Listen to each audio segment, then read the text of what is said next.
Okay, so let's start out with the big one. Why is Mr. Austin's visit to Kiev so big? This was all over the Russian news. Why is it so important? For Russia, it's kind of something new because before Defense Secretary of United States never launched visit to the Ukraine. But from the point of view of general strategy of United States, it's normal because in the documents of defense strategy of United States, we see that Russia and China, also Iran and North Korea, market like treats to United States. And recent visits of Lloyd Austin, Defense Secretary of United States, to Middle East countries, to the South Asia region, and in Europe, it's just kind of routine procedure, just to organize new deals with neighboring countries of Russia and China and Iran. And so it's a kind of practical strategy of United States, just to engage more vassal states into our strategy.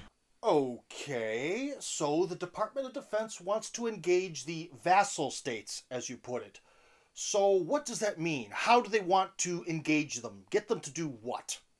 To be like a small power and work for the interest of the United States. Of course, it's framed like defense of democracy, like promotion of the similar human rights values and so on. But in reality, it's just service for United States in Europe, in Asia, and in Middle East region. Because idea fix of Eurasia. And many American authors Spikeman and Zbigniew Brzezinski told about importance to control Eurasia, and the most powerful country in Eurasia is Russia. So it's obvious. United States would like to create zones of instability in Europe, in Middle East, in Balkans, and everywhere, just to organize hot points. Okay, well, if you're saying that it's an obvious ploy by Washington to break up the Eurasian space, well, why wasn't Russia thinking about that in 2014 when they basically just let Washington have the overwhelming majority of the territory of the Ukraine? It was coup organized by United States with support of European Union, and for Russia it was very difficult to bring our strategy in Ukraine. We cooperated with legal government of Viktor Yanukovych, but there was serious problem, and the kind of installed activists and NGOs inside of Ukraine promoted Western values and Russophobic position inside of Ukraine. So in practice it was small groups, but they united and organized Maidan in Kiev, and with huge support, financial support, technical support, diplomatic support. It's very important. From the West, they won this war during crisis in Ukraine at the end of 2013 and finally in 2014. Speaking of war, the war in the Donbass continues to rage on. Now, the thing is that Kiev says openly that the reason the war continues to go on is because of the Russian invasion that happened. That essentially they're fighting Russia, and so that's why it's so difficult.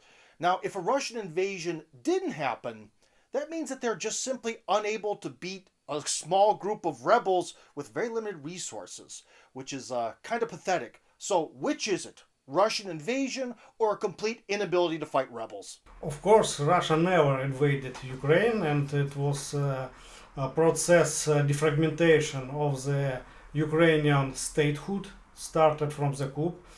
Just need to remember what happened in Odessa when more than 100 people was burned alive, and because police just doing nothing, and Ukrainian neo-Nazi group attacked Russians in different regions in Ukraine, in western Ukraine, in central part of Ukraine. It was kind of start of very massive repressions, and in southeast part of Ukraine, many groups united just to organize self-defense, and they still succeed. And we see independent Republic of Lugansk and Donbass and they try to organize self-defense and self-governance and separate it from Ukraine, because they would not like have the same fate like people in Odessa. By Odessa, he means anti-Maidan activists who were burnt alive by neo-Nazis on May 2nd, 2014, in the House of Unions building in Odessa. Now, recently, the Russian media made it very clear that people in the Donetsk and Lugansk People's Republics are now overwhelmingly getting Russian citizenship. They're also getting their SNILS number, which is kind of like a Social Security, Medicare, Medicaid sort of number, so they can get a pension and get taken care of. Now, because this is sort of looks like basically integration into Russia, does that mean if Kiev were to launch a massive attack on the Donbass, would it essentially be an attack on Russia itself? In general, Ukrainian policy on Donbass territory is very slow attacks and adopting this enclaves and this border land into own Ukrainian land. Their strategy for adaptation officially it not work, so they just used military power and to start gunfire and to attack militia in Donbass region, etc. But of course, there is a humanitarian question where people from Donbass will get medical assistance, how they get any kind of support, because it's they marginalized from Ukrainian side and also from European, from Western side. So Russia provided humanitarian assistance, not only like some shipments, but also this idea to bring some document that may be useful in Russia. Okay, we've kind of talked about why Kiev just hasn't gone in and taken the Donbass back, or the Crimea for that matter. But the question is, if Kiev is so poor and so weak, they're not a part of NATO, why hasn't Russia just gone in and taken the big piece of the pie for themselves? I mean, to be honest, if there was a real open war between Ukrainian and Russian forces, half the Ukrainian forces would either desert or turn traitor within 24 hours. I think it's very easy just to start military campaign from Russian side, especially in 2014, and just to catch Kiev and Lvov and whole Ukraine. No, but again, there is humanitarian questions, because first of all, neo-Nazi Ukrainian groups are very aggressive, so they may to kill innocent people also inside of Ukraine, just who speak Russians. Until now, we see huge repressions from the state and for the Russians who lives in Ukraine. Second, of course, Russia would like to start peace building process, like we assist in many regions, in between Armenia and Azerbaijan, for example, Karabakh issue in Syria. Yes, we can use military power and we can do it very quickly, but we need to remember that Ukraine is organic part of Russian world, and most of Ukrainian peoples are Russians. Politically, they have Ukrainian passports, and some of them have another type of ideas, mostly kind of zombified by ideas of Ukrainian nationalism, where Russia is enemy, eternal enemy of Ukrainian nation that never existed before. So I think it was mostly humanitarian point of view of Russian leadership not start military campaign against Ukraine after the coup.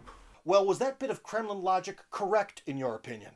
Now, for my opinion, I think we may use military power, and just you maybe you remember that after conflict in Georgia, where were attempts to attack on Ossetia and Abkhazia, we launched new strategy of national security, and there was very clear pointed that Russia may use military power to protect our own people.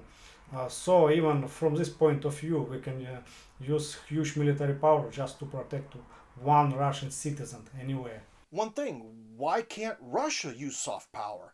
I mean, the US State Department was able to spend a handful of billions to buy the entirety of the Ukraine. Why can't Russia do the same thing? I think it's not possible because soft power not exists in Russia.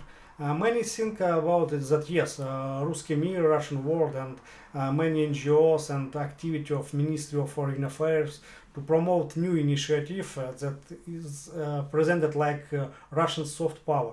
But soft power originally born in United States, and they're totally different political system. They're totally different strategic culture. They invested billions for the decades, and Russia not. During the Soviet time, yes, we can speak about kind of soft power, idea of Marxism, etc. But in contemporary Russia, soft power not exist, to be honest. So you mean Russia can't even make like a single useful movie or TV show or YouTube project? Seriously? We can to compare Russian film industry with Hollywood or even Bollywood industry, and going to Russian cinema and to watch on the screen, and they're mostly American movies, not Russians. Yes, we have some good Russian movies, some cartoons, but it's not enough. Now, one thing that's interesting about the Donbass war is the way that it's being fought. This is the 21st century. War is high tech. Yet in the Donbass, what do we see? Man, gun, tank, and cannon as the primary means of fighting. This is essentially a World War II style battle. I thought this was a proxy war between America and Russia. Why is the tech level so low? Why does the war look like this? We can remember conflict in Kosovo. Russia not recognized Kosovo like independent state, but it started on sovereign Yugoslavian territory, and North Atlantic Treaty Organization and United States supported a small armed group of Albanians who tried to organize own state, and it was precedent in the sense of world politics. And in Ukraine, it's similar history, but coordinates different. Now we see that in the West media, Russia presented like aggressor or something like that, and the kind of Russia backed separatist organized activity on the part of territory of Ukraine. But if we look deeper in this crisis, we see that Ukraine itself is artificial state. It was created from different part of Russia, and during the 12th century some parts was joined from beginning till the end of Second World War, and Ukrainian got independent sovereignty just because of the block of Soviet Union. And finally we see that it's different parts of different ethnic groups originally. If we go back to end of 90s and we check statistics, we see that in Ukraine living about 100 ethnic groups. It's not only Ukrainian. So question is more complicated than it presented in the Western media. Well, since the Maidan, we've had the incredibly unpopular Poroshenko, and now the miniature comedian with lots of ties to Moscow named Zelensky. The question is, with such pathetic leadership, does the presidency of the Ukraine actually matter?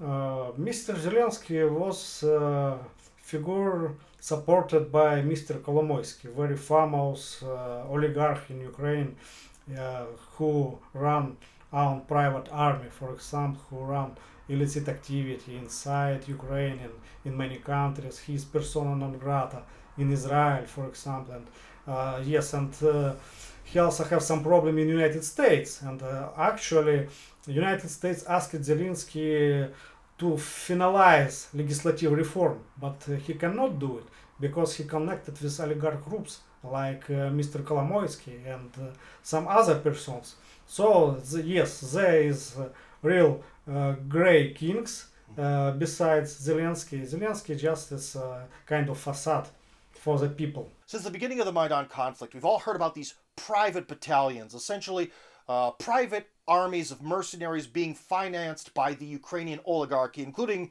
a Mr. Kolomoisky. So, if these guys are really doing the effective fighting, why hasn't Russia focused its attention, its sort of secret service, special forces attention on the Ukrainian oligarchy? Exactly, Azov Group was supported financially by Mr. Kolomoisky and some other oligarchs. For example, Lovechkin, who worked in administration of president during the president time of Mr. Yanukovych. He played double game, provided some financial support to Party of Regions of Yanukovych and provided some financial support to Party Svoboda, Freedom of neo-Nazi party of Oleg Tyagnikbok. So there still exist real powerful moguls in Ukraine, and of course it's not question of special forces, Russian special forces, because Russia not doing similar types of operations like do it CIA. We have another types of experience. We have another type of approach to politics. So we prefer negotiation process, not war. Well, hypothetically, wouldn't it be possible to negotiate with someone like Kolomoisky? Yes, and actually there are some proxy activists and how to say mediators, and we can to contact Kolomoisky and other oligarchs and even some leaders of neo-Nazi groups, not directly, but via some mediators in European countries, for example. From the way you're talking, it seems like money is the only real issue. So why doesn't Russia just put a lot of money on the table? I mean, isn't it the Russian way to bribe your way out of situation? Not Russia, not doing such kind of policy. I don't know why. It's during my visit in many countries, some experienced persons told me that, for example, if Russia would like win in front of American policy in our country, you just need to pay on the table more to politicians here in this country, because Americans do it everywhere and very successfully, but Russia not doing such kind of politics. Well, predicting the future is always by far the hardest question. So, Mr. Savin, what do you think the Ukrainian situation will look like in 5 years' time? It's very difficult to predict. For example, for 10 years and even for 5 years, I think it will be kind of stagnation in Ukrainian questions, because European countries not support Ukraine anymore like before.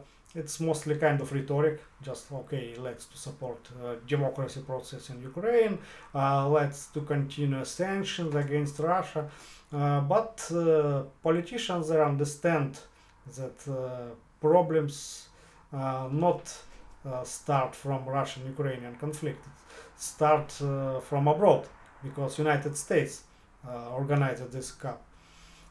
Of course, Russia will continue our policy, and I think that Donbass will be incorporated into Russia later or sooner. Don't know when exactly, in 5 years and 10 years, but process going into this direction. On our planet, there are many conflicts that are sort of interreligious, interethnic, that are very, very tough for people outside of them to understand where their history and the passions that drive them come from. You know, we've got Serbia, Kosovo, North, South Korea, North and South Cyprus. We've got Israel, Palestine. So is Russia in line with these type of conflicts? And if so, in your opinion, why is it so much like them? Every issue is very unique, but there is some similarity. For example, we will see on conflict in Kashmir and Palestine, we see that it's conflict based on identity. And in Kashmir we have Muslims and Hindu on other side. In Palestine we see Jews and Zionist power from one side, and Palestinian Muslims and Christians on other sides.